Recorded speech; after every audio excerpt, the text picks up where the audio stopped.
अब देखिए, जिन भी फेल अभ्यर्थियों को सप्लीमेंट्री रिजल्ट का इंतजार है, उन्हें उनका तो 11-12 में भी हो गया है, यानी कि एक कैंडिडेट का 4 सीट पर रिजल्ट जारी हुआ है। तो बताइए कि बाकियों का हक मारा गया है कि नहीं? तो देखिए, इसके लिए जय हिंद बीपीएससी टीआरई के सभी कैंडिडेट ध्यान देंगे कि आप लोगों से रिलेटेड आज के न्यूज़पेपर में तमाम तरह की खबरें आई हैं। तो जो मुख्य खबरें हैं उन पर ही हम लोग चर्चा करेंगे। तो चलिए देर ना करते हुए वीडियो को करते हैं स्टार्ट और बारी बारी से खबरों पर हम लोग चर्चा कर लेते हैं। देखिए, पहला न्यूज है और ये आज के हिंदुस्तान न्यूज़पेपर में आया है। इसमें हेडिंग दिया गया है कि नए शिक्षकों की स्कूल की आवंटन की प्रक्रिया शुरू।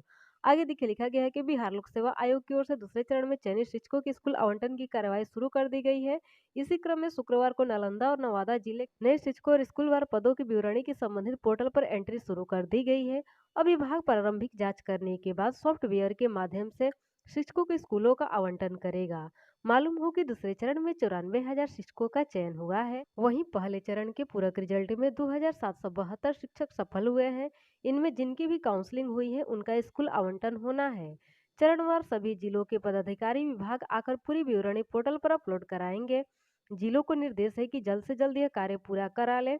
इसके बाद सभी शिक्षकों को स्कूल आवंटित कर दिया जाएगा। देखिए, शिक्षक अपने आवंटित स्कूल में योगदान देंगे। अब देखिए, इस न्यूज़पेपर में ये बात कही जा रही है कि स्कूल अलॉटमेंट की प्रक्रिया शुरू कर दी गई है। जल्द ही आप लोग को अपना स्कूल मिल जाएगा। अब देखिए, दूसरा न्यूज है और इसमें लिखा गया है कि के पाठक छुट्टी से लौटे, पदभार संभाला, दिए निर्देश है। आगे देखिए लिखा गया है कि शिक्षा विभाग के अपर मुख्य सचिव के पाठक छुट्टी से लौट आए हैं। उन्होंने शुक्रवार को अपराह्न में पदभार ग्रहण किया। उन्होंने प्रभार प्रतिवेदन में लिखा है कि मैं 19 जनवरी के अपराह्न में अपने पद का प्रभार स्वतः ग्रहण करता हूं। इस प्रभार प्रतिवेदन को उन्होंने मुख्य सचिव, विकास आयुक्त, सीएम के प्रधान सचिव, सामान्य प्रशासन विभाग के प्रधान सचिव आदि को भी भेजा है। देखिए, पदभार ग्रहण करते उन्होंने घर से ही कई फाइलों का निष्पादन भी किया और आवश्यक दिशा निर्देश जारी किए। श्री पाठक 8 जनवरी से स्वास्थ्य कारणों से उपार्जित अवकाश पर थे। उनके अवकाश के दौरान विभाग के सचिव वैद्यनाथ यादव प्रभार में थे। ये 8 जनवरी को 14 तक अवकाश पर रहने की सूचना मुख्य सचिव को दी थी। अगले दिन सामान्य प्रशासन विभाग ने अधिसूचना जारी की कि के पाठक के अवकाश की अवधि में 16 जनवरी तक संपूर्ण कार्यों का निष्पादन सचिव करेंगे। अब देखिए, इस न्यूज में यही बातें सामने आ रही है कि के पाठक वापस लौट आए हैं। हालांकि अपने घर से उन्होंने कई फाइलों का निष्पादन कर दिया है। तो देखिए, एक योग्य अधिकारी की यही पहचान है कि वो हर हाल में अपने कर्तव्यों का निर्वहन सही ढंग से करे, जो कि के पाठक महोदय ने किया है। अब देखिए, जिन भी फेल अभ्यर्थियों को सप्लीमेंट्री रिजल्ट का इंतजार है उन्हें थोड़ा और इंतजार करना पड़ेगा, क्योंकि बहुत सारे ऐसे अयोग्य कैंडिडेट का हक मार करके शिक्षक भर्ती परीक्षा में शामिल होकर के जॉब ले लिए हैं, लेकिन थंब इम्प्रेशन के दौरान उन सभी की छटाई हो रही है। तो देखिए, जैसे ही छटाई पूरी तरह से हो जाती है तब जा कर के आप लोग का सप्लीमेंट्री रिजल्ट जारी किया जाएगा तो अच्छा रहेगा। अगर पहले जारी कर दिया जाता है तो फिर से सीटें खाली रह जाएंगी। इसमें क्या होगा कि किसी का रिजल्ट होगा, किसी का नहीं होगा। तो आप लोग डिस्क्रिप्शन में जाकर के वीडियो अपलोडिंग का डेट देख लीजिए और साथ ही इस न्यूज़पेपर का डेट देख लीजिए कि आज का ही न्यूज है। और देखिए, मुजफ्फरपुर का न्यूज है और इसमें सामने मामला आ रहा है कि 640 शिक्षकों का अब तक नहीं मिला थंब इम्प्रेशन, यानी कि 640 शिक्षक ऐसे हैं जो कि अयोग्य हैं। तो बताइए कि 640 शिक्षक योग्य कैंडिडेट का हक हमारे हैं कि नहीं? तो इसलिए जिन्हें सप्लीमेंट्री रिजल्ट का इंतजार है उनसे रिक्वेस्ट करेंगे कि थोड़ा और इंतजार करें, क्योंकि माननीय अतुल सर का भी एक ट्वीट आया था कि जब हम टीआरई जैसी बड़ी संख्याओं से निपट रहे हैं तो अयोग्य लोगों को हटाने के लिए मल्टी लेयर फिल्टरिंग की तो आवश्यकता होगी ही। यही हो रहा है और इसलिए सभी परिणाम सशर्त हैं। इस फिल्टरिंग से उत्पन्न होने वाली कोई भी रिक्ति एक या अधिक पूरक परिणामों से भरी जाएगी।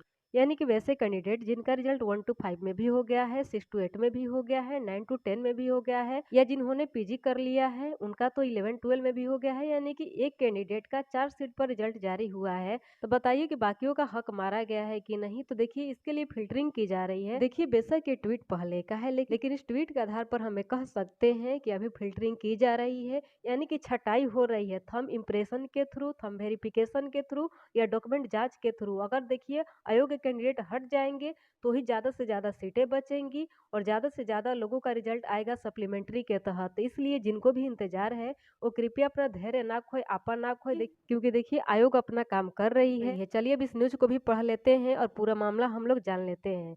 देखिए, लिखा गया है कि 640 शिक्षकों का अब तक नहीं मिला थंब इम्प्रेशन।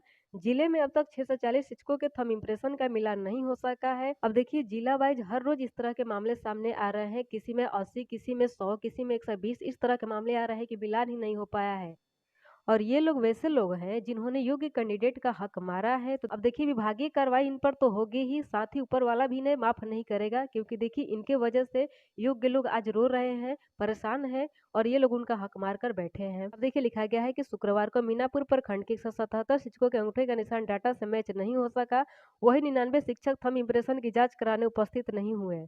प्रधानाध्यापकों ने 2 दिनों में 572 शिक्षकों की रिपोर्ट दी, जबकि 473 शिक्षक की वेरिफिकेशन के लिए उपस्थित हो सके। देखिए मीनापुर के कुल 395 शिक्षकों का ही वेरिफिकेशन हुआ है। उल्लेखनीय है कि 30 जनवरी तक पहले चरण के शिक्षकों का वेरिफिकेशन पूरा किया जाना है। अब देखिए 30 जनवरी तक थंब वेरिफिकेशन की ही प्रक्रिया चलेगी। इसमें बहुत सारे लोगों का पर्दाफाश होगा और बहुत सारे योग्य कैंडिडेट जो कि परेशान थे, जिनका रिजल्ट नहीं हुआ, उनके साथ भी न्याय होगा, क्योंकि देखिए नियति है, देर होता है लेकिन न्याय होता जरूर है। उल्लेखनीय है कि शुक्रवार तक कुल 3100 शिक्षकों की रिपोर्ट एचएम की ओर से दी गई। इसमें से अब तक 2460 शिक्षकों के ही अंगूठे का निशान का मिलान हो सका है। बीपीएससी से चयनित नवनियुक्त शिक्षकों का 2 सप्ताह का आवासीय इंडक्शन होगा। अब देखिए 22 जनवरी से 3 फरवरी तक होने वाले इस इंडक्शन प्रोग्राम के लिए राज्य शिक्षा शोध एवं प्रशिक्षण परिषद की ओर से निर्देश जारी किया गया है। इसमें जिले से कुल 234 शिक्षक हिस्सा लेंगे।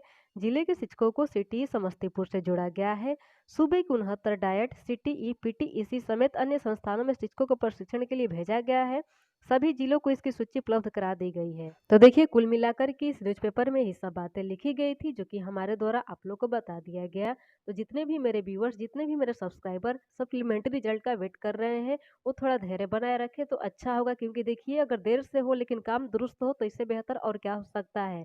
क्योंकि ज्ञात तो आप लोग को भी होगा कि हड़बड़ी का काम गड़बड़ी होता ही है, और आप लोग के साथ हो चुका है। तो इसलिए इस बार पेशेंस रखना है और ऊपर वाले से विनती करते रहना है कि आप लोग के साथ इस बार न्याय जरूर हो। इसके अलावा भी किसी के मन में किसी प्रकार का कोई डाउट हो, साथ ही आप लोग चैनल पर न्यू आए होंगे तो आपसे रिक्वेस्ट है कि चैनल को सब्सक्राइब करके बेल आइकन को प्रेस करके जो भी क्वेश्चन करना है वीडियो के कमेंट बॉक्स में टाइप कर दीजिए। नेक्स्ट वीडियो में आपके कमेंट से संबंधित जानकारी हमारे द्वारा दे दी जाएगी। तो आज की वीडियो में दोस्तों इतना ही। मिलते हैं नेक्स्ट वीडियो में, तब तक के लिए जय हिंद।